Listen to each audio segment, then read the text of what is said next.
La gastritis aguda es la inflamación aguda de las mucosas que recubren las paredes del estómago. Cuando yo digo agudo es de que la enfermedad apenas está en su curso inicial. Los factores causantes de la gastritis son tan numerosos como diversos y se pueden clasificar de varios modos.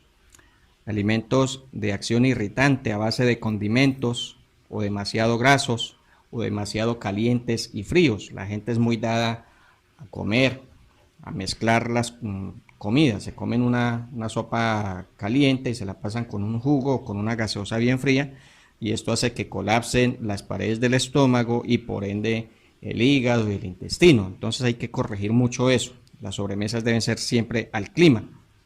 También se pueden presentar la insuficiencia en la masticación, alimentos que no son bien masticados. Todo esto produce irritaciones en la mucosa gástrica. El abuso prolongado del tabaco y sobre todo del alcohol. Es curioso también ver que hay gente que tiene gastritis y úlcera, uno los ve constantemente consumiendo licores, a sabiendas de que eso les hace daño, y muchas veces son tan conchudos y descarados que dicen que el aguardiente o el roncito les produjo gastritis. Eso ya lo tienen, eso simplemente estas bebidas alcohólicas, como tienen un efecto casi que antiséptico, lo que hacen es limpiar las paredes del estómago y dejan al descubierto la llaga y obviamente la ponen a sangrar. Es como si usted se echara alcohol en una herida externa. La ingestión de fármacos que también son mal tolerados por la mucosa, como los ioduros, los salicilatos, las sulfamidas, los antibióticos. La ingestación de algunos venenos puede producir inflamaciones en el estómago y en los intestinos, produciendo la gastritis. El desarrollo de agentes patógenos en el organismo que llevan al organismo por vía digestiva cuando se padece una piorrea dentaria, es decir, un sangrado en las encías. Y por vía circulatoria a través de la sangre, si el paciente sufre algún tipo de enfermedad infecciosa general, como una pulmonía, una influenza. Asimismo, los gérmenes pueden provenir de algún foco infeccioso localizado y puede generar una amigdalitis, otitis o sinusitis en conjunto, y entonces el paciente empieza a ir acumulando una serie de enfermedades. Los síntomas normalmente producen un malestar general que se acompaña por una falta de apetito, que puede generar incluso hasta cierta repugnancia a los alimentos, una sensación de pastosidad en la lengua se vuelve como cremosa, hay una secreción blancuzca que tapa las papilas de la misma lengua, y esto hace que se muestre seca y recubierta por esa capa blanquecina. Hay sabor amargo y metálico en la boca y aliento nauseabundo, una sequedad en los labios y en la boca. Los bostezos y los eructos son frecuentes, acompañados de vómitos y en conato de vómitos. En ocasiones también se puede presentar una diarrea cuando se asocia a una enteritis. En estos casos el vientre se muestra hinchado debido a la cantidad de gases existentes en el estómago y también en los intestinos.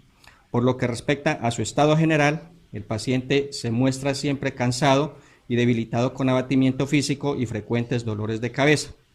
Muchas veces a los pacientes que están padeciendo la gastritis se les recomienda tomar el N-butilbromuro de iosina o la buscapina, que a la postre son escopolamina pura, y también están consumiendo el omeprazol, y si un hombre consume por mucho tiempo omeprazol va a tener problemas de impotencia, eyaculación precoz, va a tener disfunción eréctil, y una mujer puede llegar a producir efectos de anorgasmia.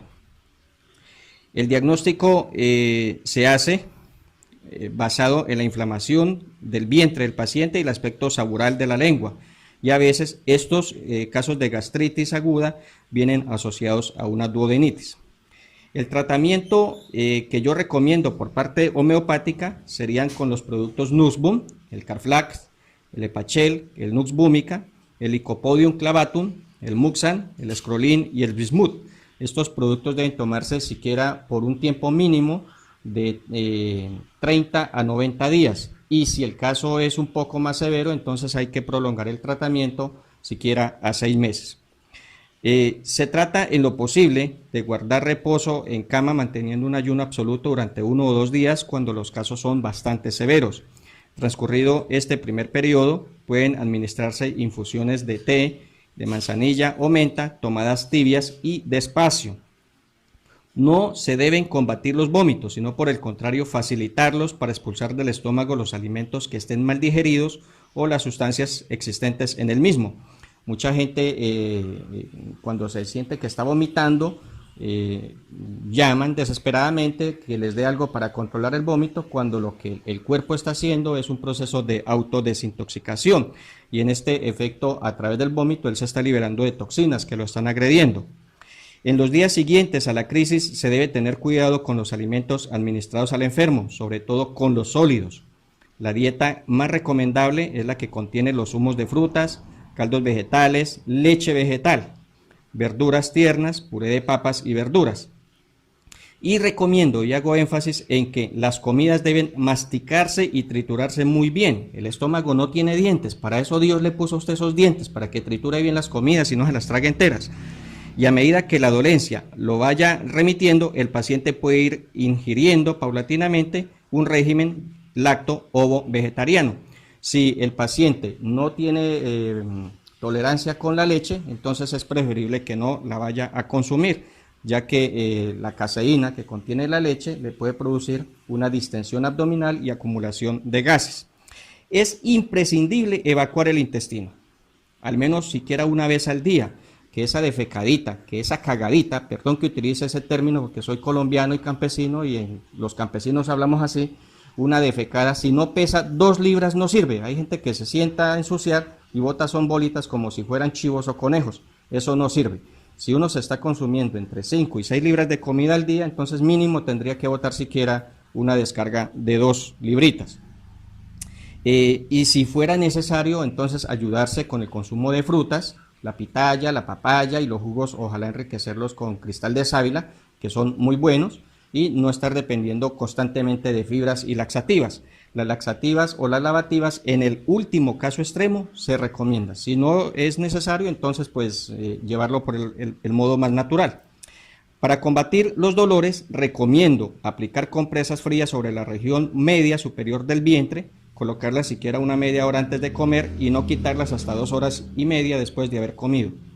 Recomiendo que se tomen infusiones o cocimientos de manzanilla, poleo, gordolobo, llantén a pequeñas dosis una vez al día. Esas planticas son fáciles de conseguir en cualquier ciudad de Colombia, y también sé que en varias ciudades y regiones de otros países, porque sé que estos audios trascienden. Veo con mucha complacencia que son escuchados en Aruba, en México, en Chile, en Ecuador y algunas veces de Argentina. También me han hecho comentarios de los audios que llegan hasta por allá. Y también hay partes mucho más lejanas y remotas, y me complace poder ayudarle a las personas de habla hispana a través de estas audioconferencias. Cuando la gastritis se asocia a una enteritis, conviene estar tomándose siquiera 2 tazas al día de la infusión de la corteza de encina. Allí pueden utilizar una cucharada pequeña por taza. Dios le bendiga y le deseo que tenga un resto del día muy feliz, y gracias por escuchar y compartir este audio con todas las personas de sus redes sociales.